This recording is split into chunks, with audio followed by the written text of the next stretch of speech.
Ya, shalom aleihim. Shalom. Salam sejahtera bagi kita semua, rekan-rekan. Saya percaya hari ini saudara dalam keadaan sehat, saudara dalam keadaan bersuka cita, apapun tekanan, masalah, problem yang saudara hadapi, saya percaya Tuhan memberikan sukacita yang luar biasa ke dalam hidup seluruh saudara dan seluruh keluarga saudara. Tetap berharap Tuhan, sebab hanya dialah satu-satunya sumber sukacita kita. Saudara yang kekasih, hari ini saya akan mengajak saudara untuk sharing dari Mazmur 127 ayat 4. Kebenaran firman hari ini berkata, seperti anak-anak panah di tangan pahlawan, demikianlah anak-anak pada masa mudanya. Hari ini saya akan berbagi mengenai filosofi atau ilustrasi dari panah. Dari panah, dari busurnya, dan dari tali busurnya. Demikianlah anak-anak pada masa muda, itu akan kita bahas di kemudian hari, saudara.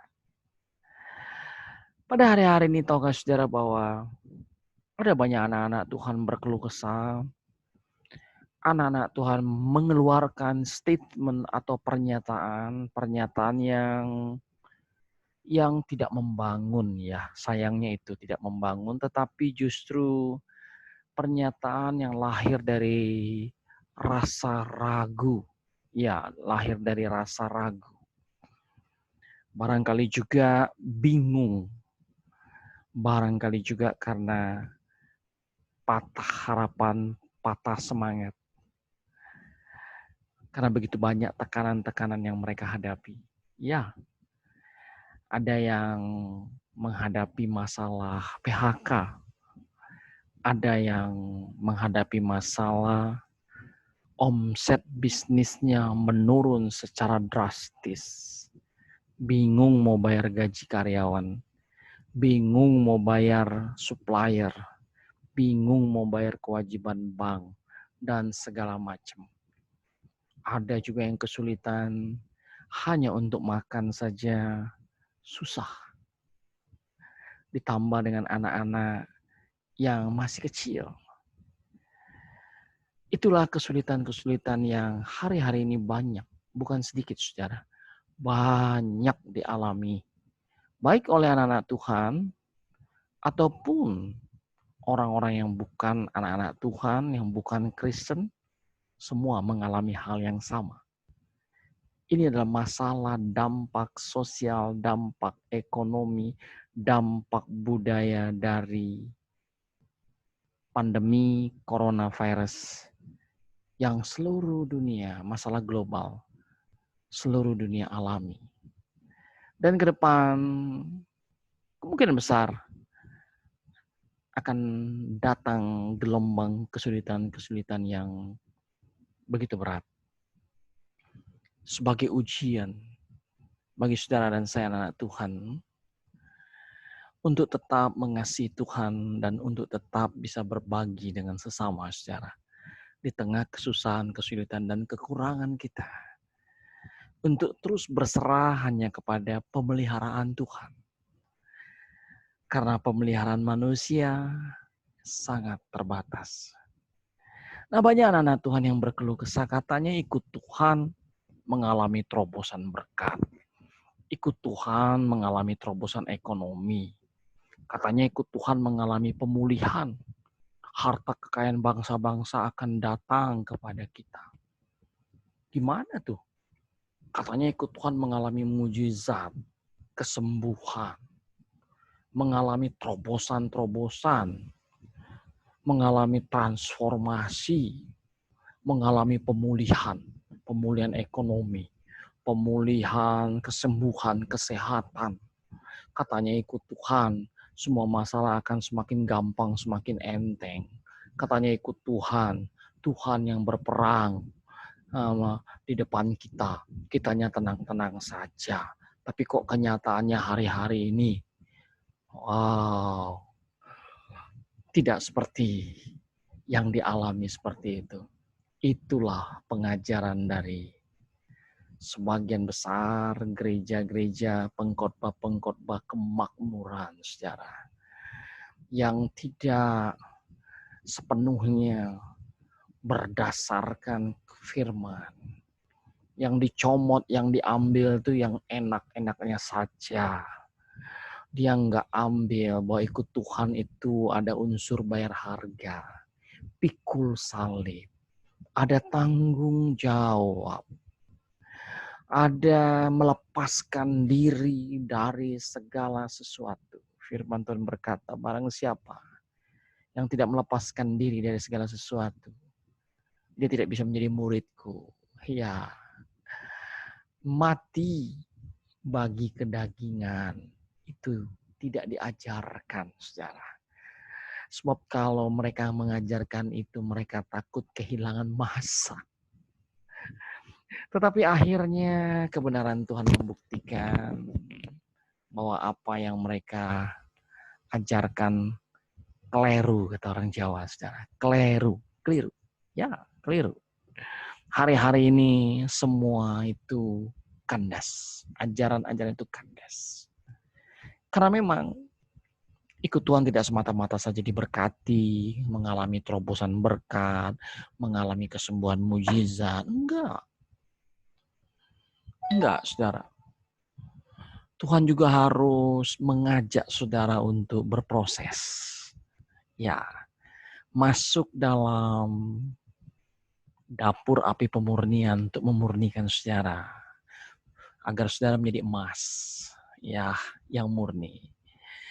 Saudara juga harus dibentuk bagaikan seorang pengrajin bejana tanah liat.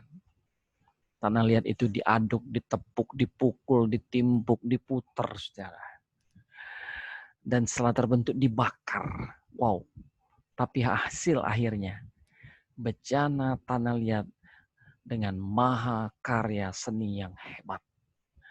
Yang indah, yang layak dipajang di hotel-hotel berbintang 5, di mall-mall berbintang 5 secara dengan harga yang sangat-sangat mahal. Saudara, Tuhan ingin membentuk saudara. Itu sebabnya relakan diri saudara mengalami proses Tuhan. Ya, jangan salah sangka dan jangan salah mengikuti ajaran-ajaran. Ada banyak gereja palsu, ada banyak pendeta-pendeta palsu saudara yang tidak mengajarkan kebenaran firman apa adanya. Saudara tidak akan dibawa ke surga kalau menerima ajaran seperti itu. Saudara akan terpan kita mengagungkan nama Tuhan, saudara. Dan bersama-sama kita menguatkan iman kita. Bahwa segala sesuatu yang diizinkan Tuhan terjadi bukan untuk membunuhmu, tapi memberikan kekuatan kepadamu, saudara yang kasih. Haleluya. Haleluya. Hal ini saya ingin membawa saudara untuk masuk ke dalam paradigma atau ilustrasi panah, saudara ya. Mengapa sih Tuhan izinkan ada pandemi coronavirus? Kenapa sih Tuhan izinkan ada dapur api pemurnian, ya, masalah, kesusahan, kesulitan, sakit, penyakit, penderitaan? Apa sih maksud Tuhan? Saudara, saya ingin kita sama-sama men-sharingkan mengenai panah. Saya percaya seluruh saudara mengenal alat senjata ini ya. Kalau dulu ini senjata, tapi hari-hari ini dipakai untuk olahraga memanah. Kita tahu panah itu terdiri daripada busur panah ini. Kemudian panah itu juga dilengkapi dengan tali busur. Di mana tali busur ini ya berfungsi sebagai per, dan busur ini juga bisa menjadi seperti per gitu ya. Lalu ada anak panah. Anak panah yang berfungsi kalau dulu sebagai senjata dalam peperangan untuk membunuh. Tapi hari ini anak panah ini berfungsi untuk diarahkan ke sasaran. Lalu si olahraga panah dan dia akan mendapatkan poin atau nilai ya daripada ketepatannya kepada sasaran. Inilah gambaran panah, saudara. Tetapi panah tersebut tidak akan berfungsi apa-apa kalau nggak ada orang yang menggunakannya. Ya, harus ada manusia atau orang yang menggunakannya. Ya, ibaratnya secara rohani, secara bahwa busur panah ini dan tali panah ini dan panah ini adalah kita, anak-anak Tuhan, yang sedang dibidik ke sasaran, tentu sasaran yang Tuhan mau. Dan anggaplah manusia ini adalah Bapa di surga yang sedang membidik dan mengarahkan anak panah, lalu menarik sekuat-kuatnya tali busur tersebut, sehingga tali busur tersebut mengencang, menegang, ya. Kemudian busur tersebut juga menjadi tegang sekali, ya, stressing yang tinggi. Dan ketika diarahkan anak panah ini oleh si pemanah, itu nggak langsung dilesatkan, tapi dibutuhkan beberapa waktu dengan konsentrasi yang tinggi untuk membidik. Ya, butuh waktu untuk membidik.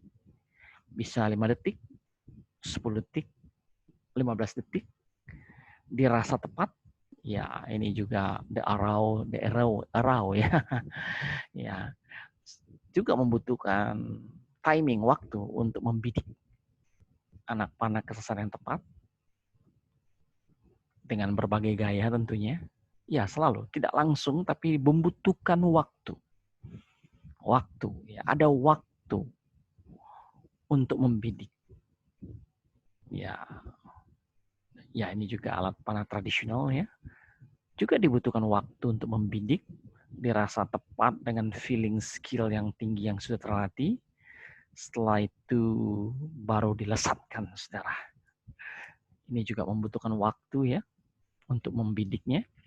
Dan ketika waktu itu tenggang waktu itu, ini busur sangat menegang, tali busur juga menegang, dan sekiranya dianggap membutuhkan kekuatan jarak yang jauh, dilesatkan dengan sangat jauh, maka si pemanah pasti akan lebih kencang lagi menarik tali busur ini, saudara. Setelah itu baru dilesatkan. Ya, dilesatkan menuju sasaran yang telah dibidik oleh si pemanah. Nah, saudara, inilah kondisi yang saat ini mungkin dialami sebagian besar anak-anak Tuhan. Ya, saudara sedang dibidik atau sedang membidik. Panahmu sedang diarahkan ke sasaran yang tepat. Dan itu butuh waktu dan konsentrasi yang tinggi. Pada saat si pemanah membidik ke sasaran yang tepat dan menarik sekuat-kuatnya tali busur dan busur itu,